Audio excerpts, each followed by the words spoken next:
Assalamu alaikum, brothers and sisters. I want to just briefly tell you, I'm sometimes asked, how come you're a Muslim? And I tell them, well, God showed me that I'm a Muslim. For the first 35 years of my life, I was a disbeliever. I knew there is no God, I didn't see any need for God, and I didn't believe in God. But ever since I was small, I was interested in science. And as my knowledge of science grew, 25 years ago, in basically a flash, I came to the conclusion that the universe is so perfectly made and everything so perfectly matches together that there must be God. So in 1 second, I went from certainty there is no God to certainty there must be God and only one God.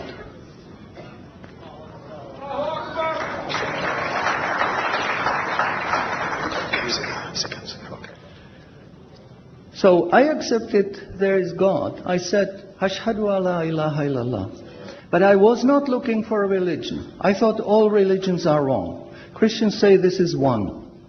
The Jews said, Jews are chosen people, and if you're not Jew, you're not chosen. And about Islam, I only had negative information. But I didn't want to stay ignorant about religions. So I said, okay, I read Bible. And I saw in the Bible there are places which you know come from God. You feel it in your heart. But you see there are places which come from man. Because this page says something that is opposite to the thing that was said a few pages ago. So I knew that Bible was written by man many years after the prophets. And I bought a Quran, English translation of the Quran. And when I started reading it with the same idea that just like Bible, it was written by man. Only in this case we know the name of the man, Muhammad. And then when I was maybe about 1/3 in Quran, I remember telling my wife, you know, this Muhammad, he must have been a very smart, very intelligent man, because this book is very clear, very logical, very easy to follow, and there are no contradictions. But then as I read later, I suddenly saw a scientific fact which I knew was only discovered in the 20th century. So immediately I saw that Muhammad is not the author of the Quran. That Muhammad is a messenger sent by God to give the Quran to mankind. I saw, mashallah, Muhammad Rasulullah. So I said, mashallah, I'm a Muslim. And people asked me, well, how did you react? You said you heard bad things about Muslims, you didn't know anything about Islam. How did you react? Did you want to be Muslim?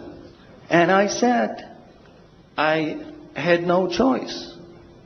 Because when I was born, I was a baby. I didn't know I'm different from my mother. Then a little bit later, I knew my mother is somebody else, and when she's gone, I cried because I was afraid she's gone. But I still didn't know what I am. And then one day, I suddenly discovered, mashallah, I'm a boy. And nobody asked me, what did you do? Did you want to be a boy? No, because we know we don't have a choice. God makes us this. So, mashallah, that was the greatest blessing on my wife, of my life. I have wonderful family, I have wonderful children, wife, everything. But the greatest blessing was that God showed me His guidance. And when I pray, I make dua, God, please let me die as a believer. Let me never disbelieve again. And a little while ago, I heard somebody here who was concerned that maybe the signs that are discovered in the Quran may be wrong. We should have a committee to see if the signs are right. God says in the Quran, we demonstrate our miracles to those who attained certainty. So my answer is, when you have strong iman and you have knowledge of the scientific facts, When you see it in the Quran, you don't have to worry, is it right or is it wrong? It will jump out at you, it will hit you. And you will say, MashaAllah, this is a sign from God. And you want to make sajda because you feel very humble. Because you know this is the truth. There is no false science, no wrong science, because this book is from God and He doesn't make any mistakes. In closing, I would like to thank the organizers for making this conference possible. I would like to thank you for your attention. Shukran jazilan and salamun alaikum. شكرا على اهتمامكم والسلام عليكم ورحمة الله.